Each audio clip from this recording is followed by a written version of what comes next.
মনেই হচ্ছে না আমি বিয়ে করছি। হ্যাঁ, কি করে মনে হবে? খেয়াল মতো। হে হাই এভরিওয়ান, আমি রিম। তোমরা সবাই কেমন আছো? আশা করি ভীষণ ভালো আছো। তো বিয়ের পরে এটা আমার প্রথম ব্লগ। একেই বিয়ের ঝামেলা, তার উপরে এত ঠান্ডা, এর মধ্যে আর ব্লগ বানানো হয়নি। তো যেদিনের ব্লগটা শেয়ার করছি সেদিন ছিল আমার বিয়ের পরের ফার্স্ট ডিউটি। আর ফার্স্ট ডিউটি আমি বাড়ি থেকেই এসেছিলাম, আমি জোর ভাঙতে বাড়িতে গেছিলাম। তো মর্নিং ডিউটি ছিল, তো ডিউটি থেকে চলে এসেছি। এসে সন্ধ্যাবেলা সাম্বা বানিয়েছিল ক্যাপুচিনো, এই কফি আর কি। তো কফি খেয়ে একটু বেরিয়েছিলাম, একটু দরকার ছিল তাই বেরোলাম। আর বাইরে দেখো কি বিভৎস কুয়াশা, চারিদিকে কিচ্ছু দেখা যাচ্ছে না।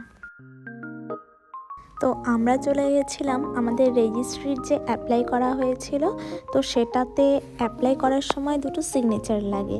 এটা ফাইনাল সিগনেচার নয়, তো পরে যে ডেটটা আসবে সেখানে ফাইনাল সিগনেচার হবে। তো সেখানেই গিয়েছিলাম। তো নেক্সট ডেটটা এর মধ্যেই চলে আসবে, আর যেদিন ডেট আসবে উনি বললেন তার 90 দিনের মধ্যে যে কোনো একদিন ফাইনাল সিগনেচারটা করতে হবে। আর ওদিক দিয়ে ফেরার পথে বীরপাড়াতে একটা জায়গায় লিট্টি বিক্রি হচ্ছিল।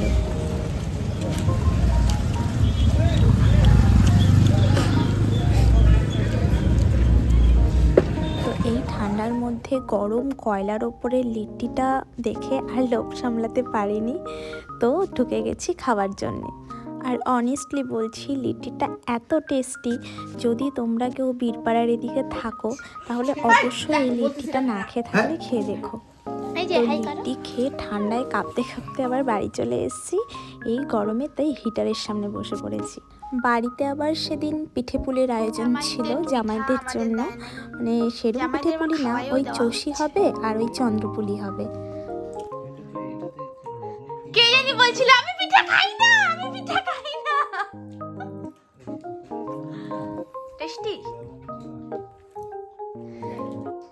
তো যাদের জন্য বানানো তাদের ভালো লেগেছে, এটাই অনেক। পিঠে খাওয়া শেষ, এবার আমরা অনেক আড্ডা মারবো।